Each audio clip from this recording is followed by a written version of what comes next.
حوصلے کا اور قربانی کا۔ بلا شبہ یہ ایک تجدید وفا کا دن ہے جو ہمیں یاد دلاتا ہے کہ کیسے آج سے 56 برس قبل پوری قوم ایک غیر اعلانیہ جنگ کے خلاف دشمنوں کے ناپاک عزائم کی راہ میں ایک سیسا پلائی ہوئی دیوار کی مانند کھڑی ہو گئی۔ اس جدوجہد میں نہ صرف ہم نے دشمن کے ناپاک عزائم اور اس کی طاقت کے گھمنڈ کو نیست و نابود کر دیا، بلکہ پوری دنیا کو یہ پیغام بھی دیا کہ ہم بحیثیت قوم نہ صرف اپنی آزادی سے محبت کرتے ہیں بلکہ اس سرزمین کے لیے کسی بھی قسم کی قربانی دینے سے دریغ نہیں کرتے اور نہیں کریں گے۔ ہماری آزادی کی پہلے سانس سے لے کر آئندہ آنے والی نسلوں تک پاکستان کا بچہ بچہ اس آزادی کے لیے جان دینے کو تیار ہے۔ ایک اور سبق جو اس جنگ سے دشمن نے سیکھا، یقیناً سیکھا ہوگا، وہ یہ تھا کہ کسی بھی آزمائش کی گھڑی میں پوری قوم اور پاک افواج کا رشتہ بے مثال اور نہ مٹنے والا ہے۔ جنگ چاہے 17 دن کی ہو یا 70 برس کی، روایتی ہو یا غیر روایتی، ہمارا دشمن وطن کے لیے ہماری قربانیوں کی روایت اور جذبے کو ماند نہیں کر سکتا۔ ہماری بری، بحری اور فضائی افواج کی جانچ بازوں نے ہمیشہ اپنے لہو سے پاکستان کی آزادی اور سلامتی کا تحفظ کیا۔ ان کی قربانیاں اور جانوں کے نذرانوں سے نہ صرف ہماری آنے والی نسلوں کے مستقبل کو محفوظ بنایا بلکہ پوری قوم کا سر رہتی دنیا تک فخر سے بلند کیا۔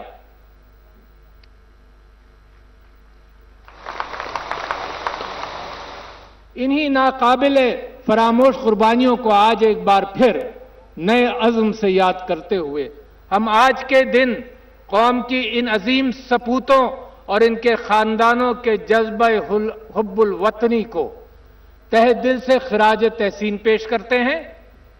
بے شک ہمارے شہداء ہمارا فخر ہیں اور ہمارے سر کا تاج ہیں۔ معزز حاضرین، آزادی کی نعمت ایک عطیہ خداوندی ہے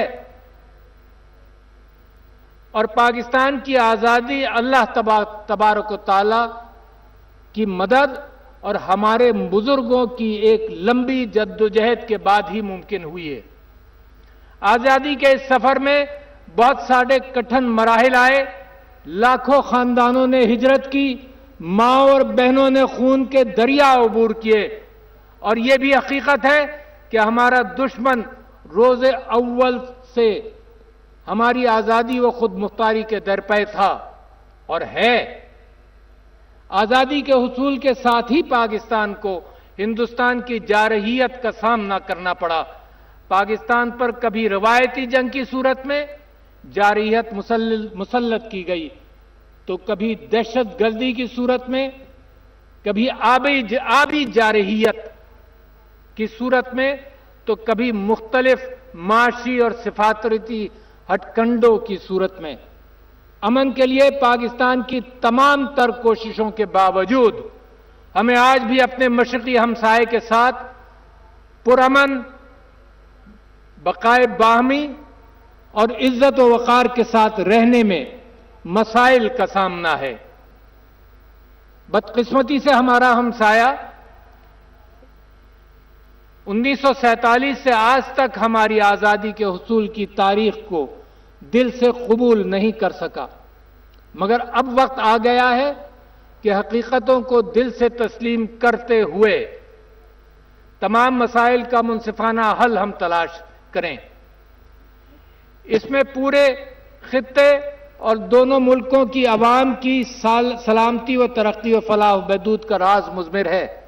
خواتین و حضرات، یہاں میں یہ بات واضح کرنا چاہتا ہوں کہ اس خطے کی ترقی اور نمو کا راز مسئلہ کشمیر کے منصفانہ حل سے جڑا ہوا ہے۔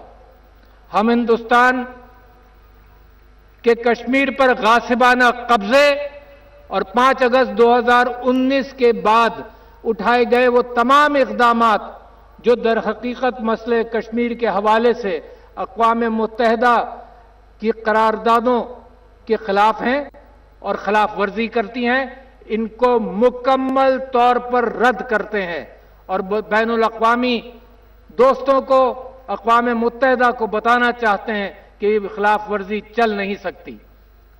یہ ہندوستان کو یاد رکھنا ہوگا کہ جذبہ آزادی کو طاقت کے بلبوتے پر اور کالے قوانین کے جبر تلے زیادہ عرصہ تک دبایا نہیں جا سکتا۔ یہ انسانیت کی تاریخ کے خلاف ہے۔ ہم کشمیریوں کے جذبہ حریت اور قربانیوں کو سلام پیش کرتے ہیں۔